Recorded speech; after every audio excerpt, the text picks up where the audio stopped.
veau d'or et le Shabbat. De prime abord, deux sujets qui paraissent totalement différents et sans aucune relation. Et pourtant, la paracha de Kitissa que nous allons lire cette semaine, suivie de la troisième paracha spéciale que nous lisons en Pessah Para, eh bien, elle nous parle éminemment de cela.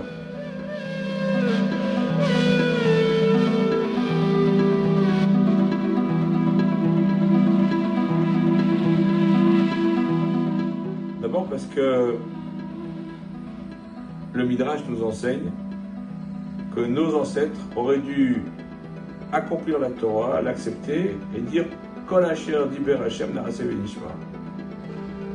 Et au lieu de ça, ils ont dit Ele Elohecha Israël. Voilà ce que ton Dieu Israël.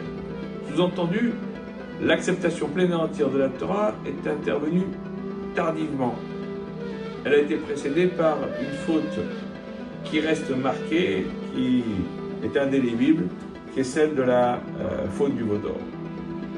Alors, on essaye d'expliquer pourquoi est-ce qu'il y a eu le veau d'or. Le Beth Halevi nous dit parce que, en vérité, le veau d'or est intervenu parce qu'ils ont été perturbés. On leur a mis de mauvaises idées dans la tête. Mais surtout, il faut comprendre pourquoi est-ce que le Shabbat arrive. Ah, et le Midrash rapporte ce qu'il est dit dans la paracha de Chokat à propos de la paradouma, de la vache rousse. C'est l'exemple du fils de la servante. Le fils fait des bêtises et salit, et la servante se doit de nettoyer les bêtises de son fils dans le palais. Donc le fils, c'est le veau d'or qui va apporter des tas de problèmes à Israël, et la vache rousse, la maman, elle est là pour permettre la purification d'Israël.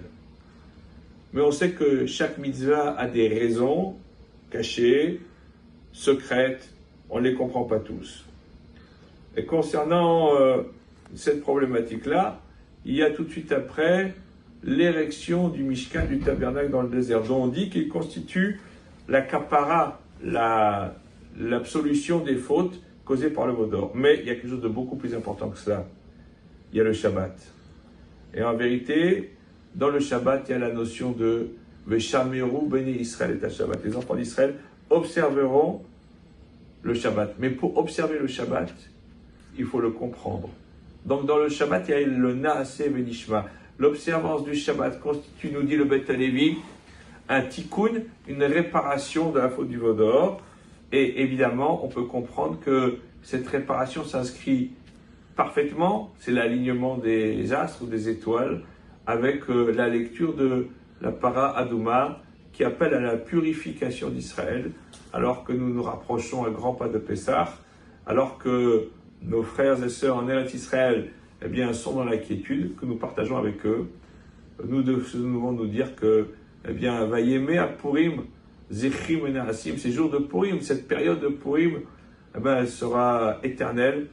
Elle rappelle que c'est à cet instant-là que tout s'est renversé, que dans l'obscurité, on a vu la lumière émerger, que ceux qui voulaient exterminer Israël ont, eux, été anéantis, et que finalement, c'est suite à cela que tout est rentré dans l'ordre, parce que les enfants d'Israël ont accepté la Torah dans la joie et dans l'unité.